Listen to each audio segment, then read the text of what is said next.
La astrología es símbolo, es imagen, es mitología. La astrología es la comunión entre los astros del cielo y la tierra. No es ciencia, pero es la madre de todas las ciencias. La astrología es cultura, arte, política. La astrología es psicológica, humanista, espiritual. En la astrología no se cree o se deja de creer. La astrología se vive, se experimenta, se construye y se amplifica. La astrología es un lenguaje y como todo lenguaje sirve para interpretar y analizar la realidad, crear y recrear sentido. Pero no es cualquier lenguaje.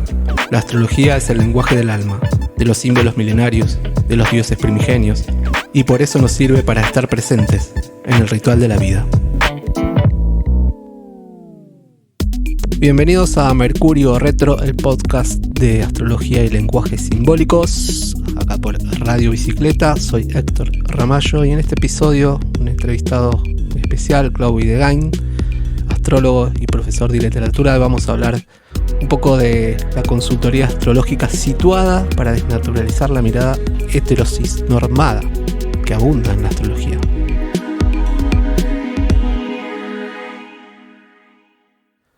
Bueno, estamos acá, como dijimos, con Clau Videgain. Pueden encontrar como astrodocta, profesor de castellano, literatura, latín. Cursó el diploma en ESI, doctorado de estudios de género, publicó 3 poemarios, participó en 3 antologías poéticas, completó su formación en astrología humanista psicológica con orientación arquetipal y transpersonal. En 2022 fundó Astrodocta, donde dicta formaciones en astrología avanzada. Y desde ahí creó un método de consulta astrológica situado para desnaturalizar la mirada heterosis-normada que abunda en la astrología. Hola, Clau, bienvenido. Hola. Muchas gracias, Héctor, por esta invitación. Un placer. Y bueno, la primera pregunta que surge es ¿de qué se trata? ¿No? Este compromiso también muy fuerte, de desnaturalizar una mirada, ¿no? Pero bueno, ¿de qué se trata? Aquella más heterosis-normada. Claro. Bueno, sí, es cierto. Es primero como visibilizar, ¿no? ¿Cuál es la mirada más fuerte, la hegemónica, la que tiene un peso o un poder, lo que venía yo rastreando y quizás donde no me sentía nombrade, ¿no? Donde, en qué ejemplos o en qué, se podría decir, en qué manifestaciones arquetipales notaba que había una mirada heteronormada. Sí, heteronormada pensando en hombres y mujeres que se encuentran, ese es el deseo, en el eje Aries-Libra, o a veces también lo cis, me refiero a que no incluyera otras identidades, como por ejemplo las del colectivo travesti trans no binarie, en donde también yo me inscribo. Entonces por eso me gustaba amplificar, sumar propuestas y miradas a la que ya venía escuchando. Hermoso, Clau. Y traes esto y se me ocurre esto, ¿no? Que está arquetipado, esto que decís de lo vincular y del deseo en el eje Aries-Libra, y el deseo desde lo astrológico surge de cualquier signo, ¿no? Y siempre va a tener su matiz con una cualidad, enriqueciendo justamente la cualidad ariana del deseo, ¿no? Como que corrernos con eso, no fijarlo en un arquetipo, sino llenar del deseo con cosas nuevas, ¿no? Que las cualidades astrológicas nos amplían la mirada respecto al deseo. Eso me parece como maravilloso para rescatar. Sí, es cierto, pero y más allá del deseo también, por ejemplo, las instancias de pensar el matrimonio. Total. Cuando hablamos de las casas y decir, bueno, en casa 7 es cuando se casa esta pareja. Siempre hay como un ideal, ¿no? Un imaginario y un montón de imágenes que nos llevan nuevamente a la cápsula de la heterosis norma. Eso es lo que a mí me gustaba poder, llenar de otros sentidos. Puede haber matrimonio, puede no haber matrimonio, algo se puede formalizar con una convivencia por fuera de lo institucional. Esta perspectiva también creo que trae un posicionamiento político. Totalmente. ¿Y cómo te está yendo? Bien. Yo creo que, la gente que llega está buscando algo distinto a veces, o está buscando poder sentir como una confianza y una relajación de decir, no tiene que ser el cuento que vengo escuchando, inclusive, no sé, desde hace 30 años, digo, por fuera de lo astrológico, ¿no? El cuento social. Total. De la norma. Uh-huh. Eso es lo que me parece que lo hace un espacio erótico, porque aparecen otros cuerpos, otros deseos, otras posibilidades vitales. Total, hermoso, hermoso. Es maravilloso esto que traes, Clau. Y lo importante que es entender, ¿no? Que ese rompimiento, bueno, primero visibilizar eso. Eso implica también romper un montón de códigos, ¿no? Romper un montón de formas, como decíamos, normadas o como una base ya dada. Y ahí aparece el desafío, ¿no? Cómo visibilizar eso, cómo no... Y enojarnos un poquito con eso, dejarnos interpelar, dejar que se enojen también, pero como eso también como confirmación de que hay algo más, ¿no? Que esa visión, ¿no? Como enriquecemos esa visión. Y lo que decimos siempre, ¿no? Con Agus en nuestra escuela también es de una astrología viva, de que los arquetipos y los símbolos y la astrología está viva, ¿no? La llenamos de sentido cuando, bueno, la cuestionamos, rompemos esas normas y no queda solo romperla, la estamos recreando, hay una necesidad. Cuando algo se rompe es porque hay una necesidad de que algo está emergiendo, algo se está gestando, ¿no? Por las demandas sociales, colectivas, culturales, políticas, etcétera. Claro, bueno, me haces pensar en eso, con lo que estás diciendo, cómo ingresa al discurso astrológico el discurso de las luchas sociales, por ejemplo. Total. ¿No? Cómo no debería ser una isla cristalizada, sino que pueda verse atravesada por las luchas, por las leyes adquiridas, como que sea más permeable la astrología para incorporar todas las voces y todas las luchas. Total. Eso también implica, ¿no? También un gran compromiso para el astrólogo, ¿no? Esto que decías, que tomo de lo que vos me contaste o contaste la otra vez en el Congreso, desde dónde nos paramos como astrólogo, ¿no? Interpelarnos en eso, ¿no? Por ahí no nos damos cuenta, estamos tan centrados en nuestra mirada que no nos damos cuenta desde dónde decimos o interpretamos la astrología. Y la verdad me pareció un punto muy importante eso de revisar desde dónde interpretamos el lenguaje astrológico. Claro, siempre estoy pensando, yo soy profe de lengua y literatura de base y a veces tenemos esos gajes del oficio de quién enuncia y desde dónde enuncia, ¿no? Uh-huh. Que podría ser algo en lo ficcional, en lo literario, en un cuento, en una novela, pero acá lo pienso en el rol, ¿no? En el rol astrológico. ¿Quién enuncia? ¿Desde dónde enuncia? ¿Qué conoce y qué desconoce? Que también ahí en el Congreso hablábamos de que todo desconocimiento es político. Entonces no conocer cuestiones de derechos humanos de las últimas décadas o preferir, no sé, utilizar un lenguaje sexista o androcentrado, es decir, todo en masculino, eso, aunque no parezca, es un posicionamiento. Es desconocer un montón de luchas, un montón de otras identidades, de otras personas, de otras subjetividades. Entonces, ¿qué astrología hacemos si no nos podemos ir amoldando a cada consultante, a cada persona irrepetible y diferente, ¿no? Una con otra? Totalmente.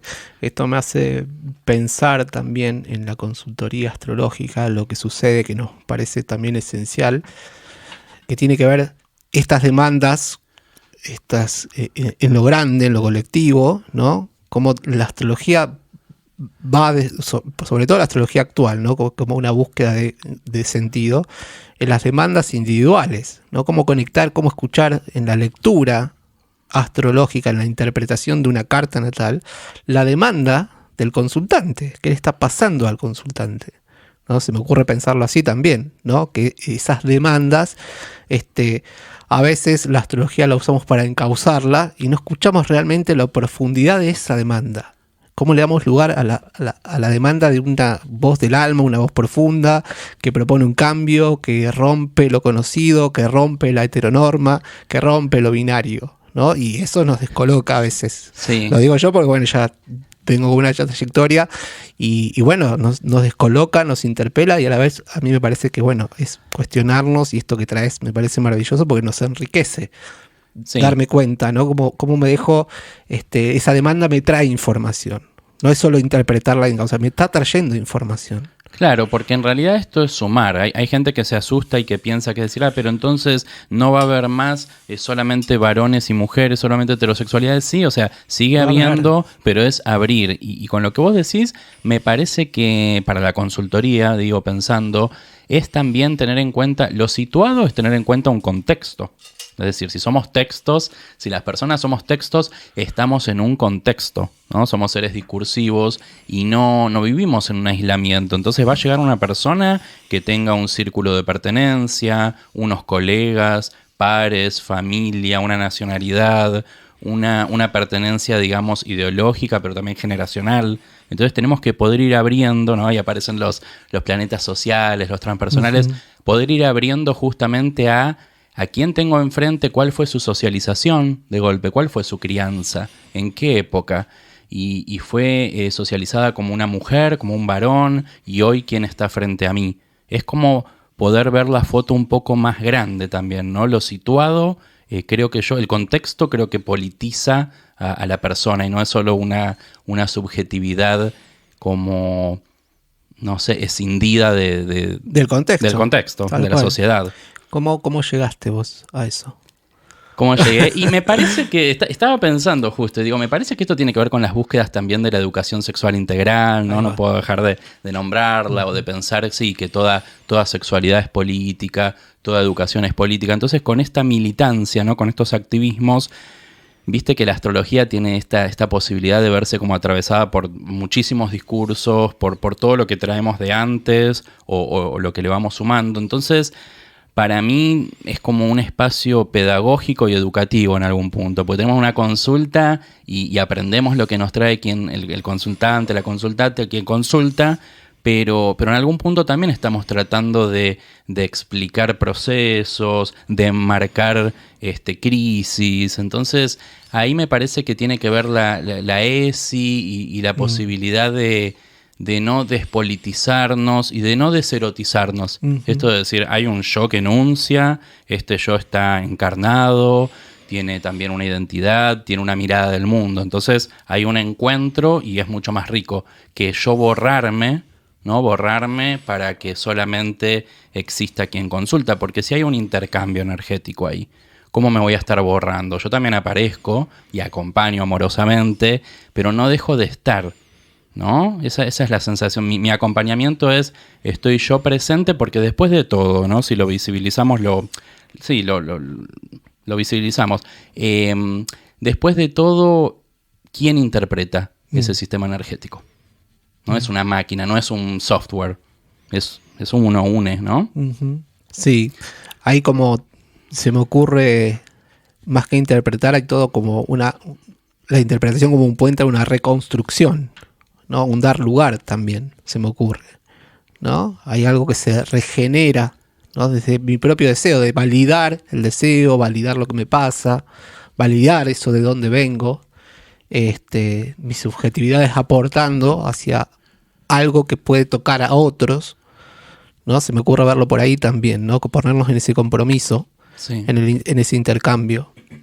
Sí, me parece, bueno, vos hablaste mucho del compromiso de esta perspectiva. Me parece que sí, tiene que ver con ponerse ahí, con abrirse y con compartirse, digamos. Ahí ya hay un compromiso enorme, es decir, me voy a mostrar también o voy a estar ahí con lo no resuelto. A mí siempre me gusta o intento humanizarme, es decir, ustedes vienen a la consulta, pero no es que yo tenga todo resuelto y por eso puedo acompañarles, sino que con todo lo que no tengo resuelto, con todo el trabajo que vengo haciendo, puedo compartir, ¿no? algunas estrategias, pero siempre está ese reflejo.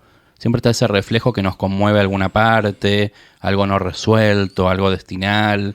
Entonces me parece que humanizarnos también es otra perspectiva, de que no aparezca el rol astrológico consagrado o sacralizado. A mí me interesa desacralizar en todo caso y mostrar la humanidad, y más que nada en las clases es cuando les digo a las estudiantes, miren que yo, o sea, soy este sistema energético, pero la verdad es que mientras siga viviendo tengo todo para resolver. Que no piensen que porque estamos viendo, no sé, los ejes nodales, yo ya tengo todo el eje nodal completamente, no tengo nada resuelto y desde ahí me pongo a enseñar y a compartir, básicamente. Fantástico, fantástico, fantástico. Tenemos esta misma postura, ¿no? Que es una reconstrucción, una información compartida, ¿no? Hasta dónde uno puede, hasta dónde, entendiendo sus propios límites y desde qué lugar también. Eso también nos parece súper importante, esto que decís, ¿no? Desde qué lugar yo estoy hablando, ¿no? Y hacerle entender al otro desde qué lugar uno habla. Siempre hablamos con otros compas, Laura Pineri, que habla mucho del astrólogo militante, el militante como ese, comprometido con su realidad, ¿no? Desde sus subjetividades, sus ideales, sus percepciones, y de ahí compartir la información y cómo llego al otro y cómo también puedo interpelar al otro y qué intercambio tomo de eso, pero no ponernos en ese pedestal de el astrólogo como el gran capaz de visionar los grandes caminos, ¿no? Sí, porque me parece que ahí hay algo muy peligroso, hay algo que yo trato de huirle, que es el tema de la acumulación de poder.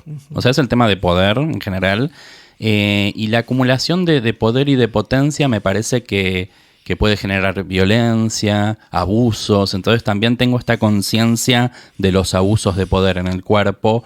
Entonces intento no replicarlos, básicamente, ¿no? Viste que en los roles de la docencia o en cualquiera de estos roles hay, sin querer queriendo, hay una asimetría. Vos lo has dicho, creo que durante el congreso te escuché decirlo, lo de la asimetría, hay una verticalidad que entonces, bueno, a ver, ¿cómo digamos la encarnamos? Puede ser una potencia más erótica, más amorosa, porque si no puede tender a lo abusivo o a pretender hacer profecías autocumplidas. Tener ese poder, que llegue una persona vulnerable a escuchar qué le va a estar pasando durante ese año o cómo es esa persona. Y ahí me parece que les quitamos la agencia, les quitamos a las personas la autonomía de poder hacer algo con sus propias vidas. Hermoso, totalmente, re importante eso. Y te iba a preguntar eso, ¿cómo te llevas vos ahí con tus formaciones, con los alumnos? ¿Cómo se recibe esto? Porque también hay una idea, ¿no? De que va a estudiar astrología, voy a entender un montón de cosas y de repente entras en la astrología y implica un proceso, darnos cuenta, algo más íntimo. Sí, la verdad es que bueno, yo siempre con la excusa de decir, bueno, aquí tienen un sol en 8, tienen un sol acuariano en casa 8, ¿no? Yo ya les voy pidiendo disculpas, nos vamos a meter con algunos temas, vamos a ver la sombra de cada signo seguramente, la sombra de Neptuno, la sombra de Piscis, entonces me van bancando en la intensidad, que yo a veces siento que está ahí presente, y justo llegan personas que ya tienen formación. Entonces llegan o astrólogas en formación. Entonces en realidad son personas que ya tienen algún discurso básico en sí mismas. Ya tienen hasta cierta práctica a veces. Y vienen a revisar más minuciosamente, vienen a profundizar. Entonces todavía no he tenido la experiencia de enseñar desde cero a alguien que llega a decir qué es la astrología y yo enseñarles sobre signos, casas, planetas. No.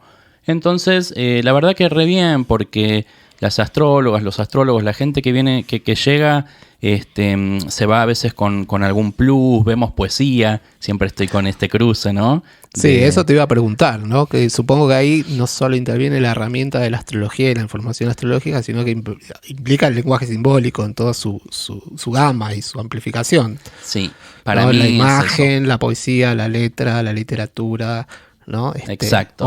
Otros lenguajes simbólicos, ¿no? El tarot, se me ocurren. Sí, la verdad es que a mí me encanta trabajar con imágenes, entonces todo el tiempo, pueden ser las imágenes literales en el sentido de los diferentes mazos, ¿no? Las imágenes arquetipales, pero si no con las imágenes poéticas, es decir, trabajamos un poema y de ahí emerge una sensación que nos sumerge en casa 12 o en que podría ser una posibilidad de Saturno en casa 12. Entonces, cuando vamos viendo esto, lo complementamos con poéticas, generalmente con poesía, pero también con prosa poética, y así se enriquece el discurso, ¿sí? No nos quedamos solamente, no nos quedamos nunca en las cosas de manual. A mí a veces me viene a decir, y bueno, pero ¿cómo interpreto? Yo no doy recetas, no me dedico a la medicina, no hago el recetario, no hago algo prescriptivo. Entonces nunca a mí me gusta devolver esto de decir, bueno, es dentro de una lógica mandálica, que veníamos hablando también, es dentro de un sistema energético. No podemos decir, quizás el manual para un primer momento sí, pero no podemos estar pensando cómo se interpreta este planeta en esta casa, en este signo, porque también depende del resto de las configuraciones, total, los aspectos. Entonces, no me gusta nunca lo aislado. Intento que podamos hacer algo más como polifónico, más coral y sobre un sistema, o sea, sobre una carta irrepetible. Sí, hermoso, sobre una totalidad, ¿no? Que a veces es difícil y es muy difícil a nosotros que en la escuela trabajamos más o menos de manera similar, de esto de insistir en abordar lo simbólico, dejarnos leer mitos y que nos rompa la cabeza, que no entendamos nada, qué está sucediendo en esa imagen, porque Dionisio salió de la rodilla de Zeus, y bueno, salió de la rodilla de Zeus, no sé, ¿no? Y así, bueno, como este ejemplo burdo, pero también con la astrología pasa eso, ¿no? Es más que eso, no es más que un sol en casa 8, ¿no? Que puede haber ahí un montón de cosas, pueden surgir de ahí, ¿no? Y acostumbrarnos, que eso a veces es ese gran trabajo también me parece, de acostumbrarnos a habitar esa cosa indecible, como que tiene la poesía, por ejemplo, ¿no? Hay algo que me está diciendo, que me interpela y que no sé muy bien qué me dice, que es el oráculo, ¿no? Un oráculo nos dice un montón de información, pero no me dice, te va a pasar esto. Te va a decir, cuando el ave pase por los cielos en la noche de la nube oscura, se abrirá el camino, ¿no? Y después uno en el camino va haciendo sentido eso, ¿no? Y me parece que con la astrología es permitirnos andar esa incertidumbre. Eso, ¿no? Esa es la palabra, me parece. La incertidumbre y la opacidad, ¿no es cierto? Todo esto que no tiene una respuesta lineal. Básicamente, no hay algo lineal, sino que hay metáfora, hay que reconstruir como vos dijiste, ¿sabes lo que hay también? Hay que encontrarse con la otra persona, básicamente, porque a veces nos pasa, es por algo didáctico y pedagógico, que bueno, estamos en la clase, no tenemos por ahí a la persona, a no ser que trabajemos con las cartas de las participantes, pero es decir, igualmente yo siempre digo, es una formulación de hipótesis, todo esto Total. Es una formulación de hipótesis. Total. Hay que encontrarse con la persona que encarna esto, a ver si qué nos dice y si vamos a fondo con esto o tenemos que modificar, rectificar y pasar a otra interpretación o a otro acompañamiento. ¿Qué le está pasando a la persona hoy? Entonces es un poquito lo que podemos hacer antes y después se completa con la persona. Maravilloso. Para hablar el lenguaje de las estrellas, captamos la frecuencia de Radio Bicicleta. Mercurio Retro, para hablar de astrología y otras mancias.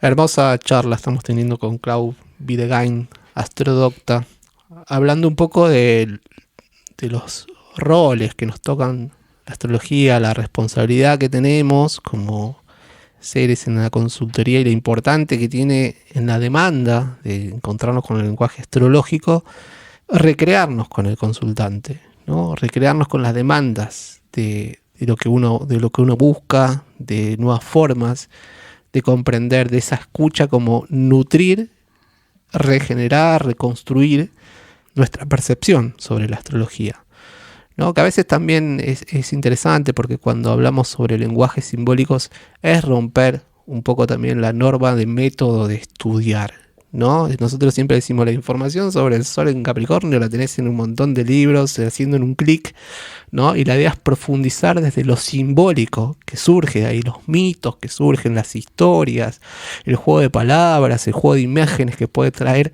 una configuración astrológica, ¿no? Bueno, y con esto que decís, vos sabés que me das letra para pensar que a veces inclusive, depende de las escuelas por donde pasamos, los maestros o no sé, los canales de YouTube que sigamos, también hay una perspectiva, o esto digo desde mi punto de vista, una perspectiva que he notado como muy clasista con respecto a las instancias del viaje heroico. Y cuando decís Capricornio, me sucede que yo escuchaba mucho que era la instancia de la fundación de una empresa, de la culminación de los estudios superiores altísimos y el postdoctorado.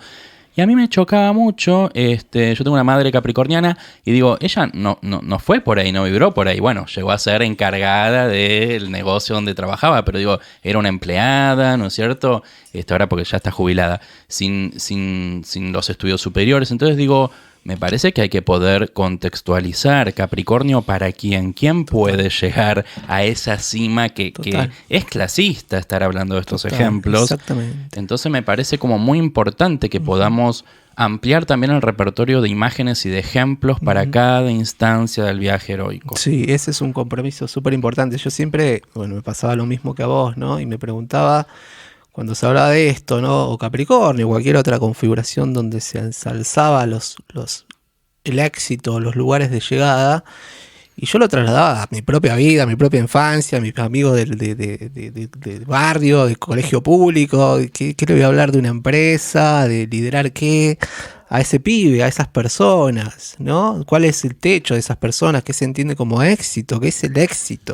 ¿Qué es el éxito? No se trata de lugares y metas de llegada, ¿no? Sino también esto que decís, que me parece súper interesante, súper necesario, de entender cómo definimos algunas cualidades energéticas que están totalmente estigmatizadas por una clase social, por una forma occidental, por una forma capitalista, por una forma neoliberal, ¿no? Eso. Y romper eso, bueno, es todo un trabajo arduo. Porque cómo se cuela, justamente, Total. estaba pensando, cómo se cuela el sistema sociopolítico, el capitalismo, pero se cuela sin posibilidad de crítica. Eso es lo que me parece peligroso. Cómo está tan naturalizado que eso es Capricornio o que eso es el medio cielo, por ejemplo, que entonces no le podemos hacer ni siquiera preguntas, que es algo muy grave. Podemos repreguntarnos lo que dicen los manuales o lo que dice la astrología, que tiene tantos milenios de historia. Podemos actualizarla en un sentido amoroso, me parece, haciéndole preguntas,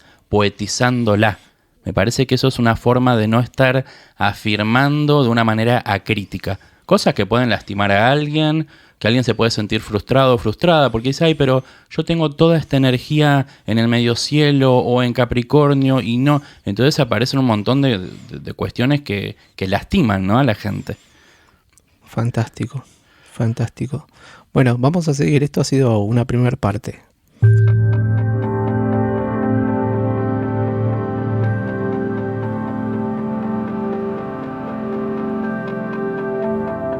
Bueno, hermosa charla. Gracias, Clau, por estar, por participar, por compartir. Bueno, muchas gracias por esta invitación. La verdad que me encanta así como compartir sobre astrología y seguir filosofando un poquito, ¿no? Siempre se puede un poco más. Así es. Bueno, esto fue Mercurio Retro. Soy Héctor Ramallo, acá por Radio Bicicleta, divulgando el lenguaje de la astrología.